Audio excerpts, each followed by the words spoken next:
The Word of God is alive and powerful, sharper than any two-edged sword, piercing even to the dividing asunder of the soul and spirit, of the joints and marrow, and is a critic of thoughts and intents of the heart.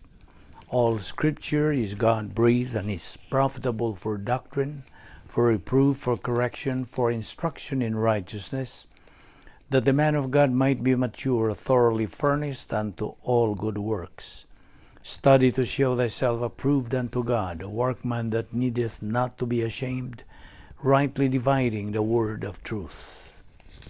So then, just as you received the Christ Jesus as Lord, continue to live your lives in Him, rooted and built up in Him, strengthened in the faith as you were taught, and overflowing with thankfulness. Your word is a lamp unto my feet and a light unto my path. And the gospel must first be preached to all the nations. Behold, the days come, saith the Lord God, that I will send a famine in the land, not a famine of bread, nor a thirst for water, but of hearing the words of the Lord.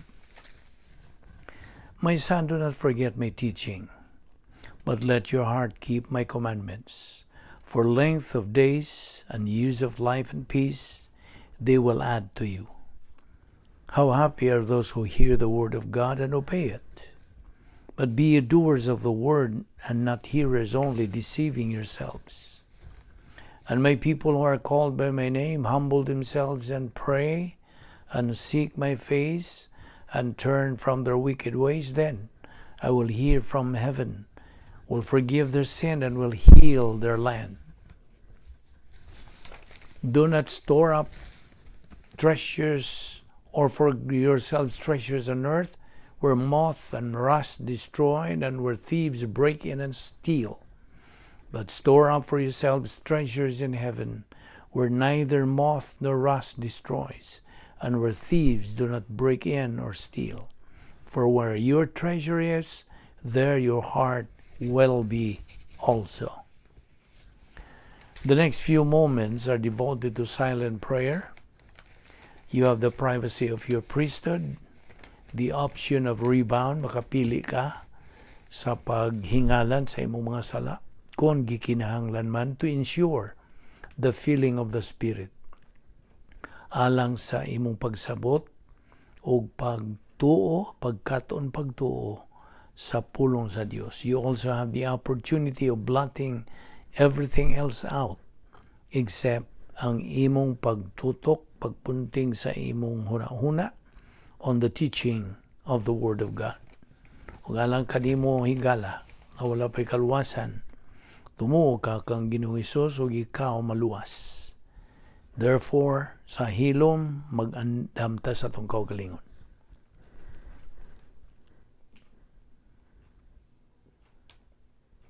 Let us pray.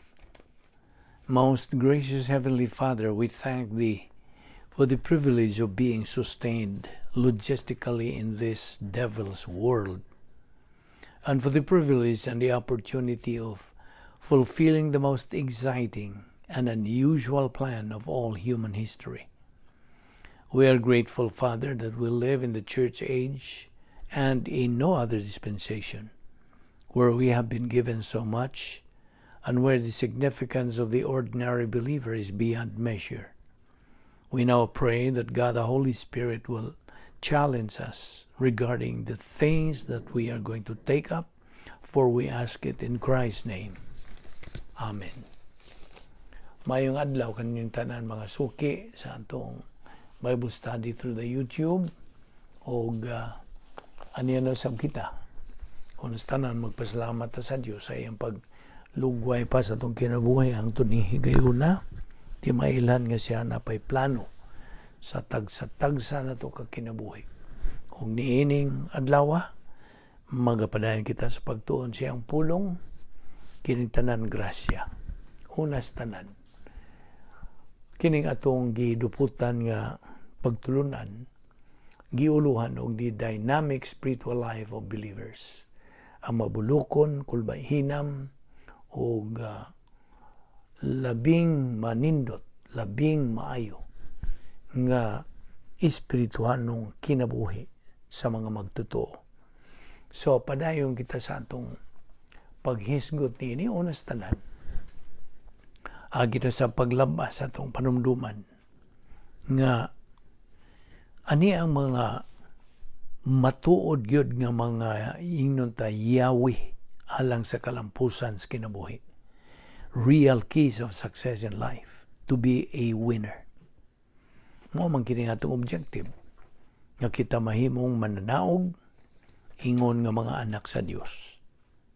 Og ato nang gitukbil ang usa ka punto nga ang tuyo sa Dios nga kita gibuhat niya mao ang atong pakigambitay kaniya. We have been created for fellowship with Him. Okay? So mao na nga kung buot kita di ay mahimong mananaog ang atong kinabuhi mabulukon, kulbahinam, kining giingon nato og dynamic spiritual life. Now, gikinahanglan nga atong tutukan pag-usab unsa man gyud ang tinuod nga yawi ning tanan sa kalampusan sa kinabuhi. What are the real keys of success in life? Ang una niini, okay, gig-review gyapon kini. Una niini, get saved, paluwas by faith in the Lord Jesus Christ. Maura kini bugtong paagi nga ikaw maluwas. Pagtuo lamang kang Kristo lamang ugwa na lain. Matud pa ni Ginoong Kristo de sa Juan 14:6, I am the way, the truth, and the life. No one comes to the Father but by me. Okay?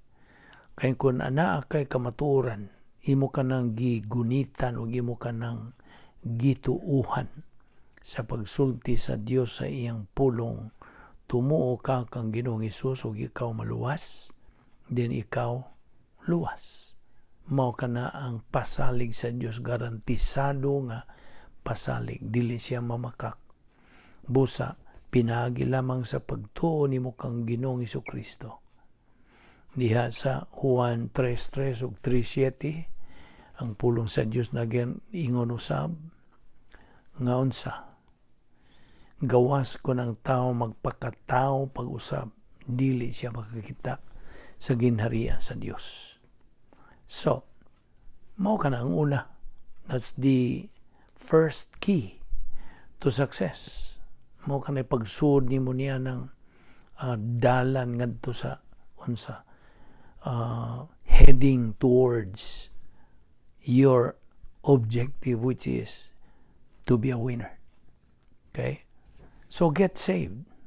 Pag ikaw naluwas, dihang naluwas ka, nisud ka dayon sa plano sa Dios. You entered the protocol plan of God. Kaya ang plano sa Dios na bahin naman nagtulo. Una nini kaluwasan.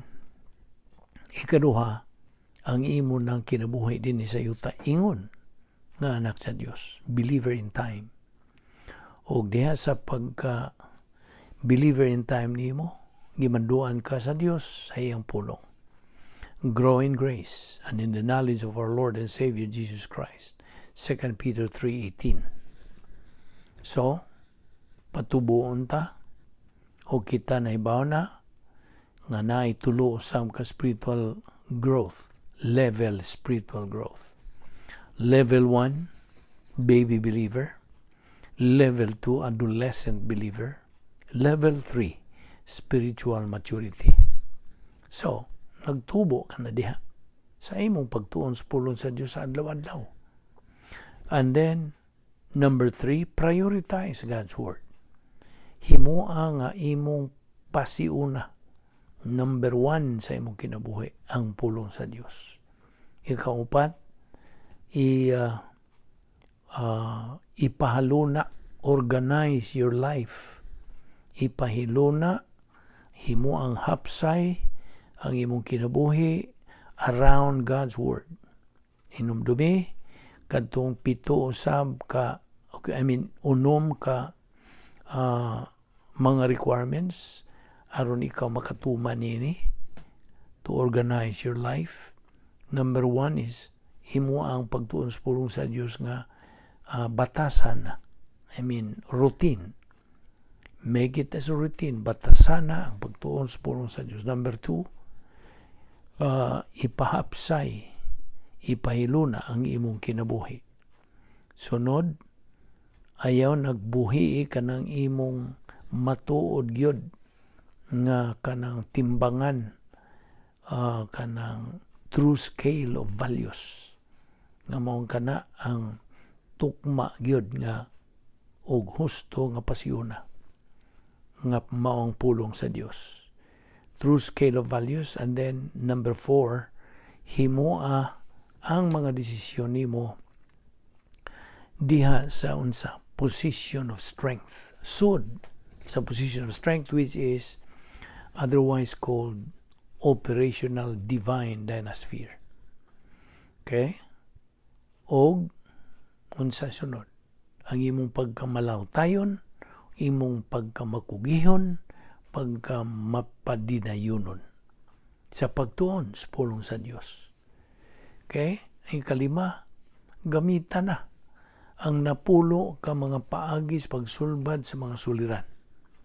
Kini mao ang 10 problem-solving devices nga gisangkap sa Dios sa tanan nga mga magtotoo. Alang ni kanatong mga magtotoo. And then, claim God's promises. Ang kuna ang mga saad sa Dios every single moment of every day. Kay kini mulampos kini, mo resulta kini sa imo na unyang pagkaokupado kang Ginoong Jesucristo. This will lead to occupation with Christ. And then, ayaw kalimot nining Operation PTA. Numdum ka? Operation PTA. P. We must be in the right place. Karon, nga naghisgotan niya ka sa right place. Nagtuon ka sa pulong sa Dios. And the number 2, you must be at the right time.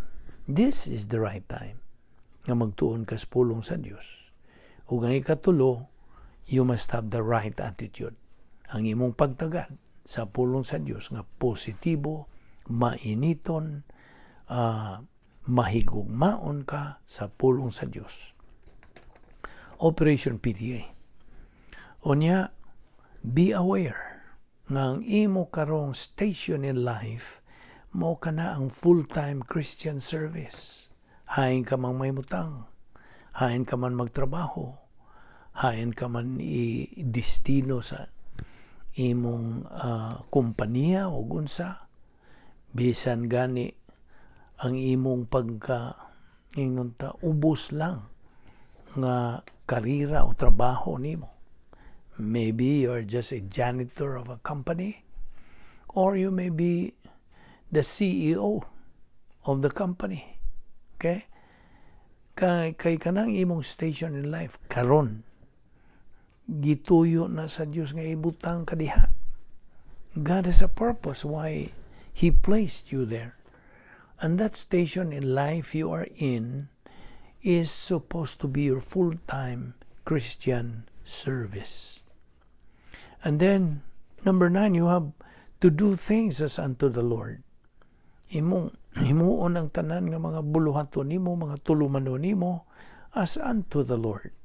Kaya kana, kung imong himuon, ginamit usabang pulong sa Dios, then mo resulta ka na og unsa Dios nun nga mga maayong binuhatan, divine, good production. Kay imo man naghihimo diha sa sod sa imong Pinoy-anan nga maong operational divine dynasphere. So, ang imong gibuhat, itandi ka na sa gold, silver, precious stone. Matud pa ka na sa 1 Corinthians 3:12. Apan kon wa nimo on kini mayong buhat, imong gibuhat kadto ginamit ng simong tawhanon, kalibutanong pauna-una, human viewpoint. So, that means wa ni mubuhat ang sud sa operational divine dynasphere kundi dito sa cosmic dynaspheres. Duha na. Cosmic dynasphere 1, which is arrogance complex, o cosmic dynasphere 2, which is the hatred complex. o kanang imong binuhatang maayo nga tawhanon, human good, unsa gitandi lang kana sumala sa 1 Corinto 3:12 nga kahoy, kugon, dagami. Kung imo kanang duslitan, musilaom kana o masunog kana o maugdaw kana. Why ganti? Whereas the divine good production mo na ang unsa sweet fragrance ang adto sa Dios kana.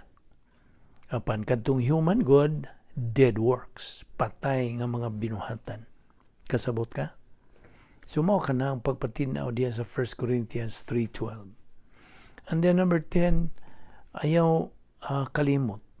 Batasana ang pagsusi sa mong kaugalingon kung na ba kay gitiner nga mga sala sa sunahuna, sa dila, sala sa buhat.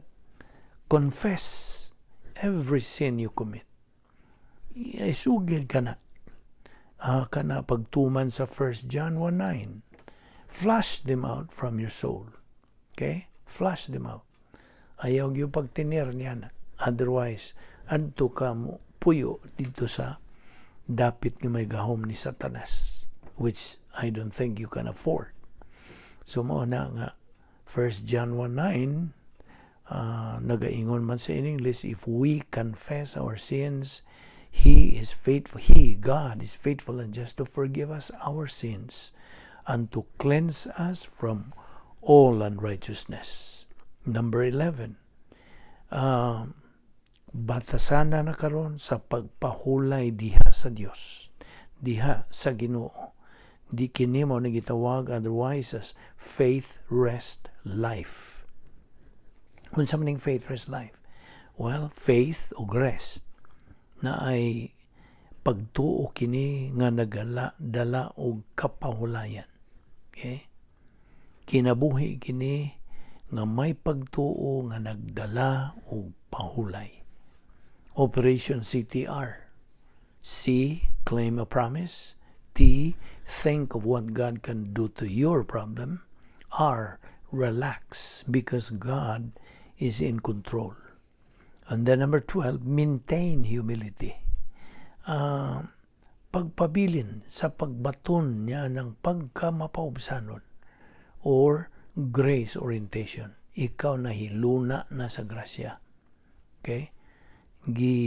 Kanang orient. Ang imong kaugalingon gi-orient sa grasya. So sa imong pagtanaw sa bisag asang aspect in life, grasya tanan.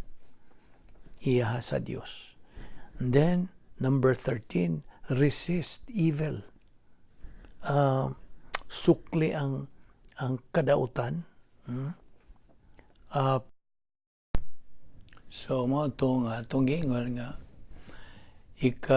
numero 13, 13th, we have to resist evil by avoiding the wrong crowd in life. Kinahanglan magalikay kita sa pakig-abin o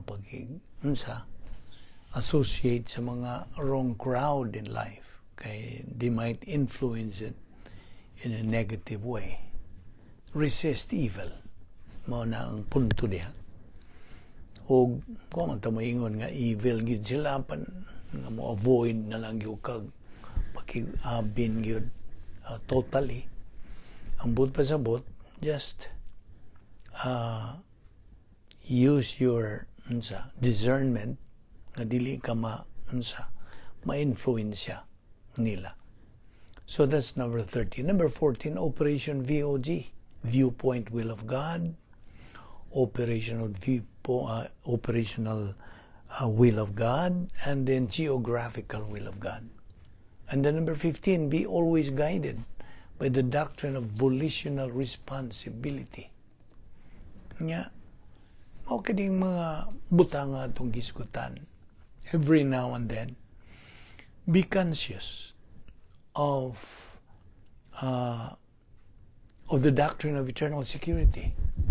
Be conscious, be aware. Kay naa kanay unsa na panag-iya mo na ang dayo na nga kasiguruhan, eternal security. And also the doctrine that states that ang usa ka magtotoo can be useless to God by being negative to Bible doctrine. Now, niba naman ta sa Galatia 6:7, do not be deceived, God is not mocked, for whatever man sows, that he will also reap. Mao kana ang the doctrine of sowing and reaping. Unsa imong gipugas, mao po imong anihon. Siya kung mag-ani ka o magpugas ka o mga tawhanon mga pangunahuna, ang resulta, tawhanon rapon ng mga binuhatan. Okay? Apan kung imong ang imong ipugas mao ang divine viewpoint, mga pangunahuna sa Dios, then ang mo resulta ka na divine good. Nga mora ka na madawat sa Dios. And then, be conscious and aware of the doctrine of rebound. To be out of fellowship with God. Kinapaitan ka na kung ikaw mahigawas sa pagkikambitay sa Diyos. Make it a point nga ikaw ang naagyod kanunay sa fellowship pagkikambitay sa Diyos. Kay very expensive financially and spiritually nga ikaw ma-out of fellowship. Very expensive. And in fact, it is a waste of life, waste of time, waste of opportunity kung ma-out of fellowship ka. And then, there is loss of reward. Mawagtang ka itong imong mga ganti nga dawatunon unta. And then, at the same time, you are inviting divine paddle. Kung ikaw magnegatibo, sa pagtuon sa punong sa Diyos, murargo kag nag-ingon ka sa Diyos nga ayaw lang ko disturbuha sa akong pagka-miserable. Okay? Goodbye doctrine, welcome paddle. Murargo nag-imong giingon ang imong kaugalingon niya na. And then, be aware of the doctrine of spiritual growth, resulting in capacity for life, love, happiness, blessing, even suffering. Then, imo nang mahimaya ang Diyos in time. So, nahimo kang winner believer. Kung naa ka na integrity, kasaligan ka na. Okay? So, think logically. Think rationally, sensibly. Thus, you make good and right decisions in life. You become a good decision maker. And then, that is achieving capacity. So, winner believer, you are wearied in the length of your way, yet you did not say, there is no hope. You have found the life of your hand, therefore you were not grieved. Kaya ikaw mananaog na. Always stay inside the operational divine dynasty. Mo kini ang the real keys of success in life. Sa laktod nga pagkasulti, ikaw mahimo lamang mananaog kung imo kining sundon, kining maong mga paagi nga atong nakutlo gikan sa mga pulong sa Dios.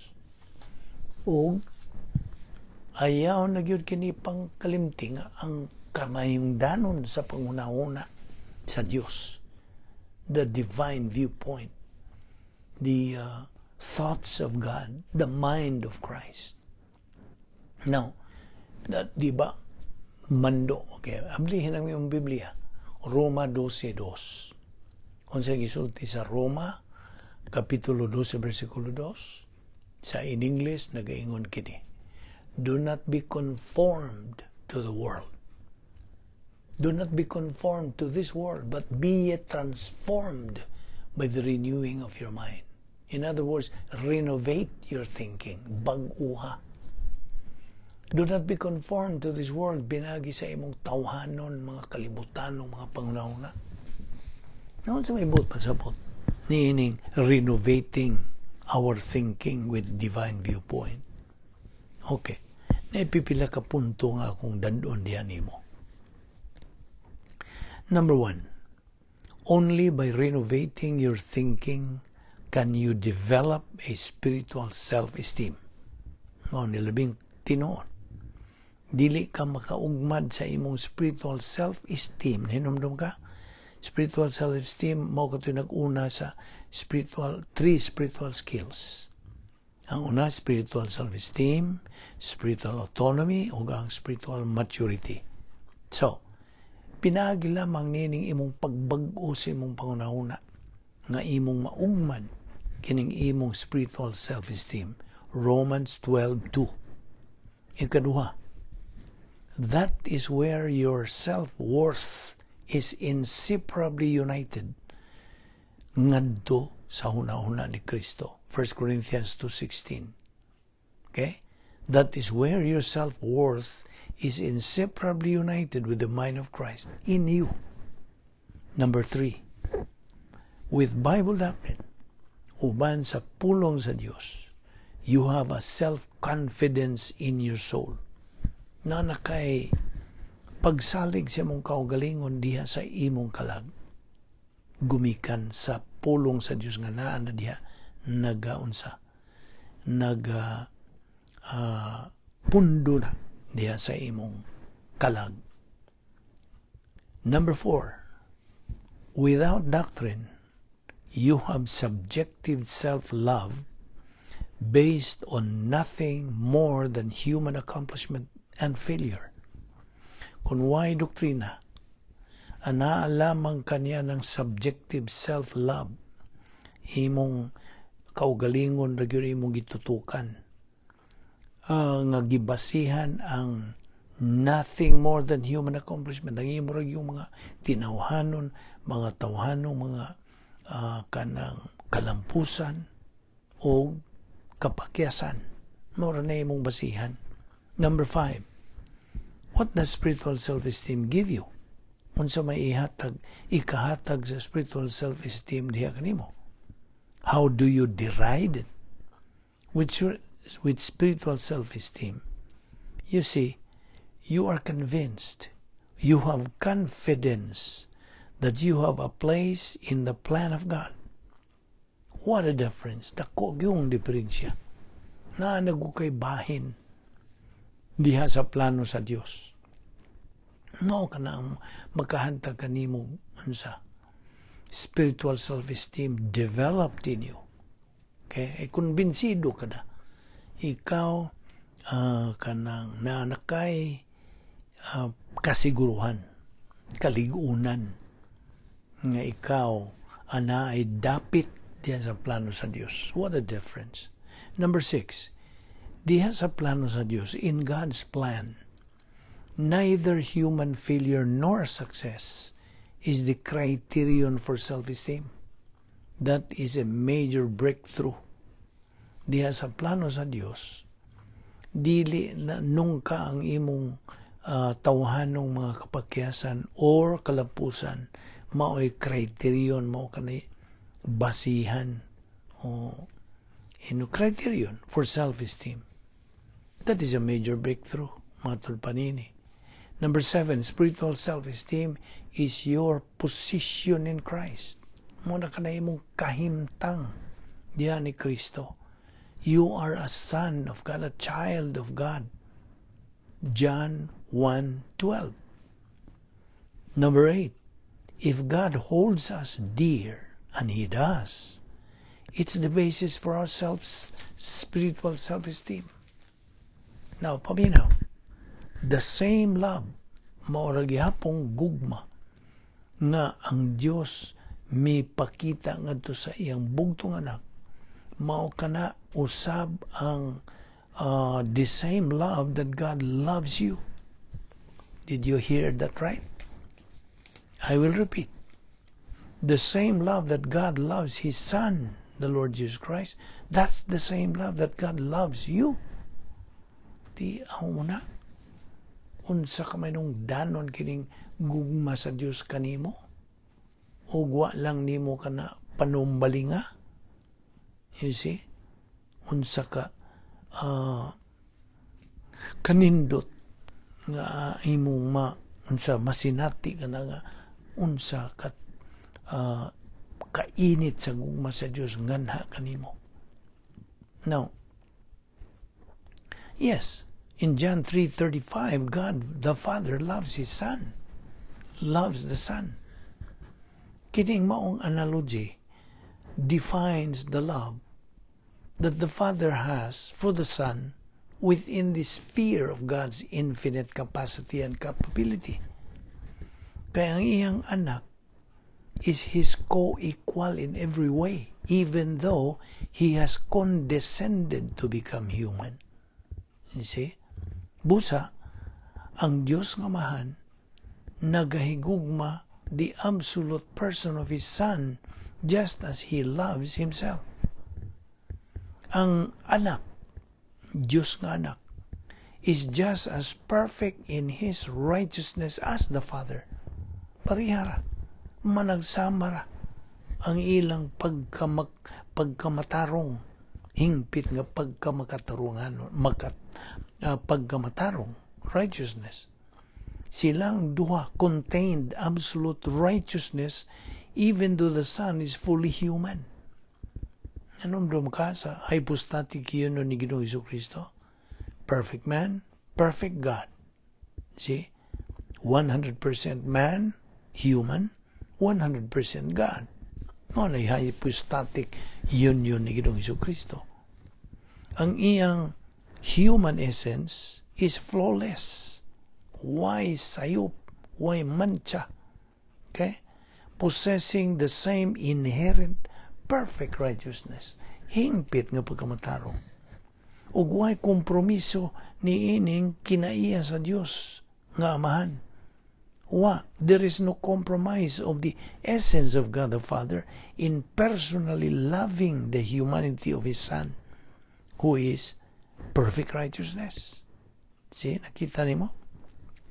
Busa, ang anak, Diyos nga anak, is absolutely worthy of love from the Father. May katakos gyud siya nga higugmaon sa Diyos nga Amahan. And as it says in John 3:35, ang Amahan extends that love to an infinite degree. Wa gyud kinutuban. Number 8 nga punto, perfect righteousness, that is the objective of God's personal love, is also what makes the Son eligible for substitutionary atonement. Ngano? Tungod kay ang Diyos nagadawat at perfection as is substitute for spiritually dead mankind, the unrighteous kita, nga mga dili makatarungan, dili mga matarong. Ug ang laing punto ni ang iyang gugma nga way kinutuban, infinite love toward His Son, makes the substitutionary sacrifice of infinite value. Unsa may gisulti sa Dios nga man diya sa Marcos 1:11, "This is my beloved Son, in whom I am well pleased." God the Father's total, infinite, and absolute trust on His Son sa iyang bugtong anak. Mao na nga Marcos 15:34, mao na kini, this marks the separation. Iloy lama sabaktani. Unsa man na? Mao kana ang unsa? Original nga pulong.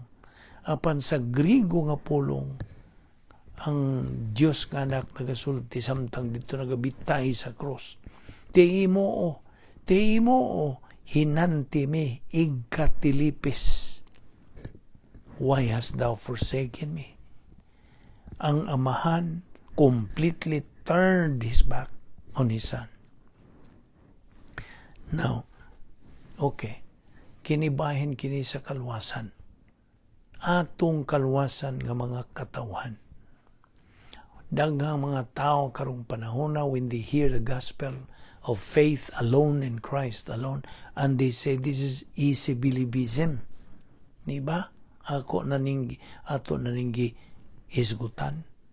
Nga mo ingon na sila, sayon, Ingon anak la kasayon, maluwas lang kas pagtuo ni mo kang Kristo lamang.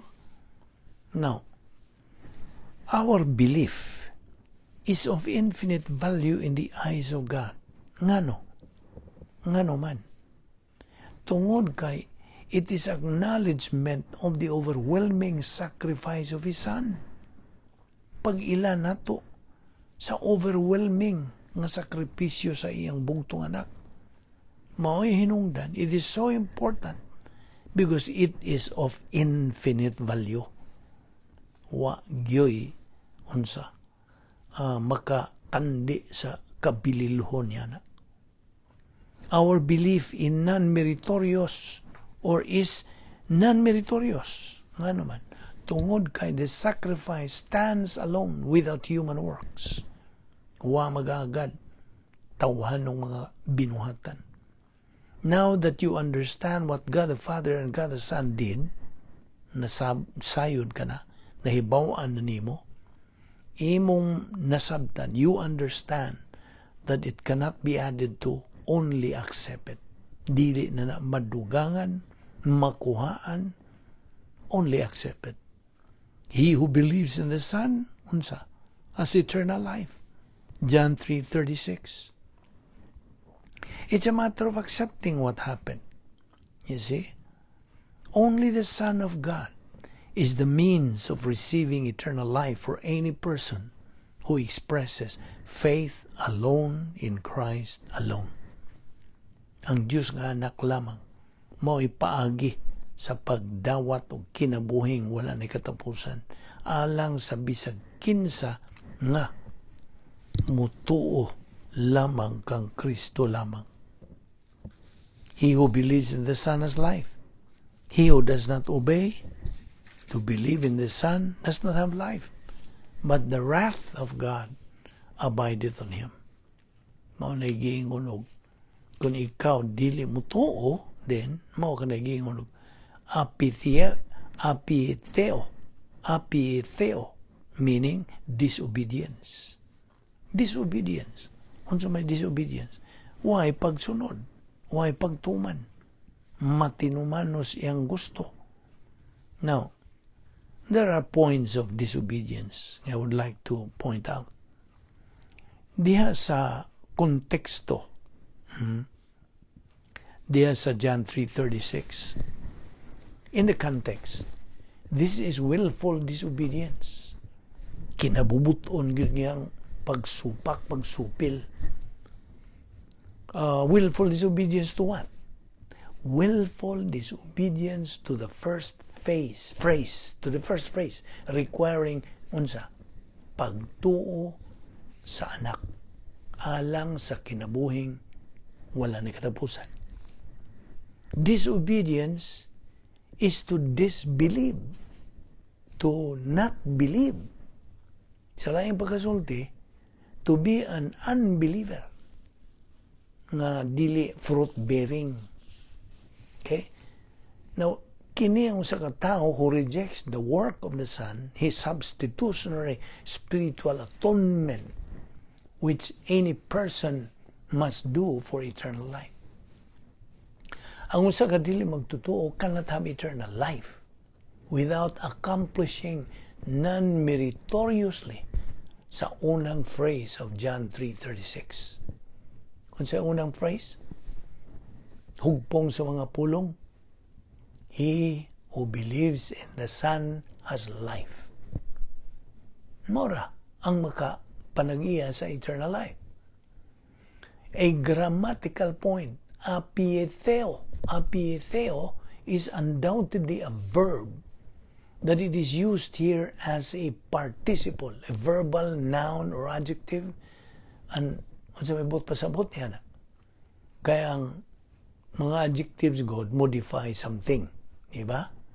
Og niining maong in this case the adjective apitheo, by the way, spelling din is apitheo,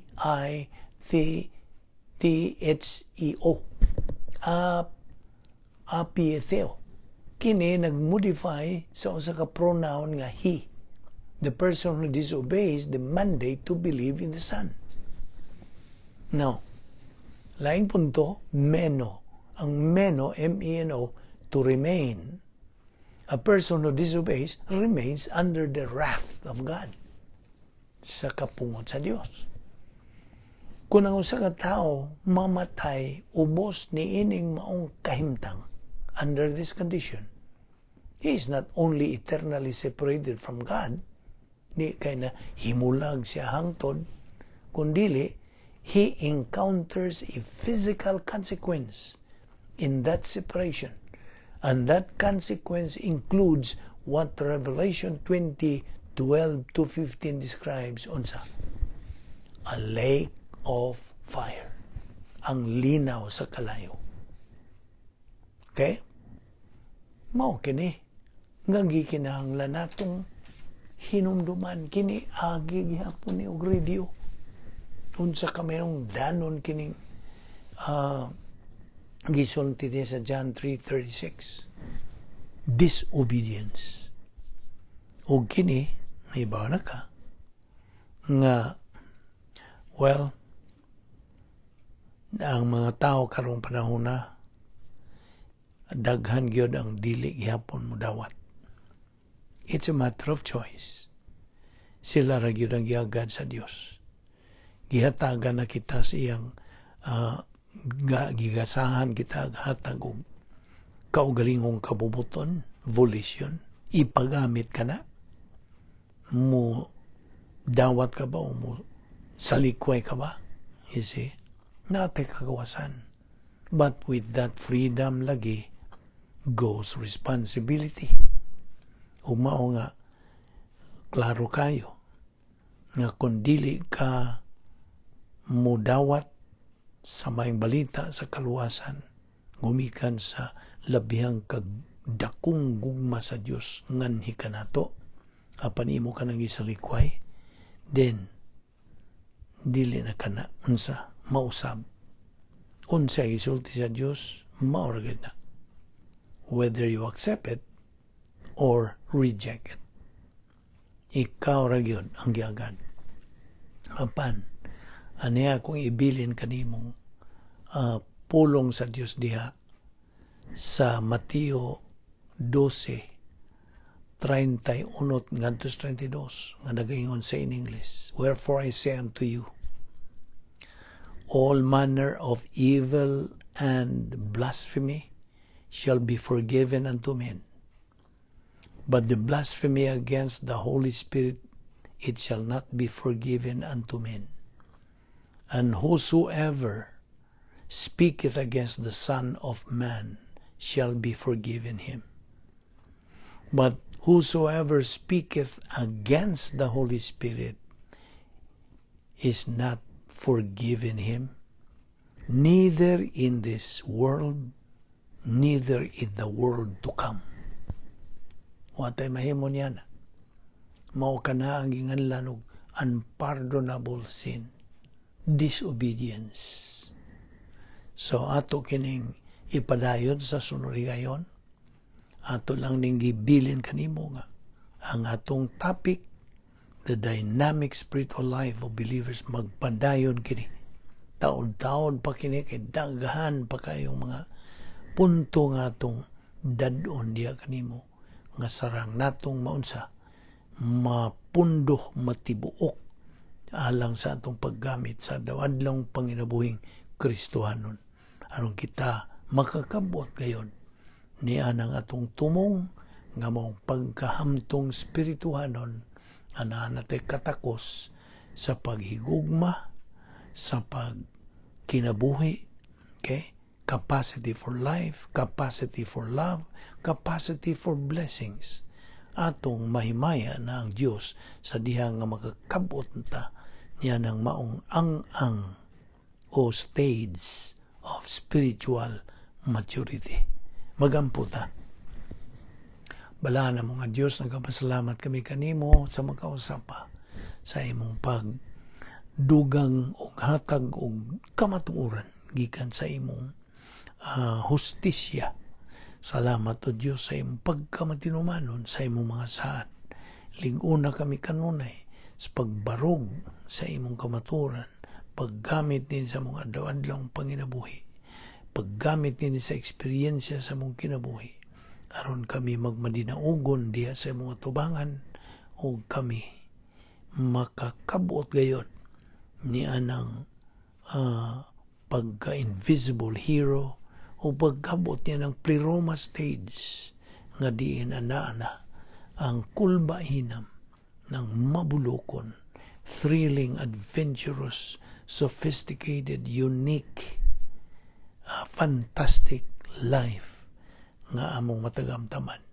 Salamat ning tanan o Dios, ang ngalan ni Ginoong Hesukristo among bugtong manuluwas. Amen.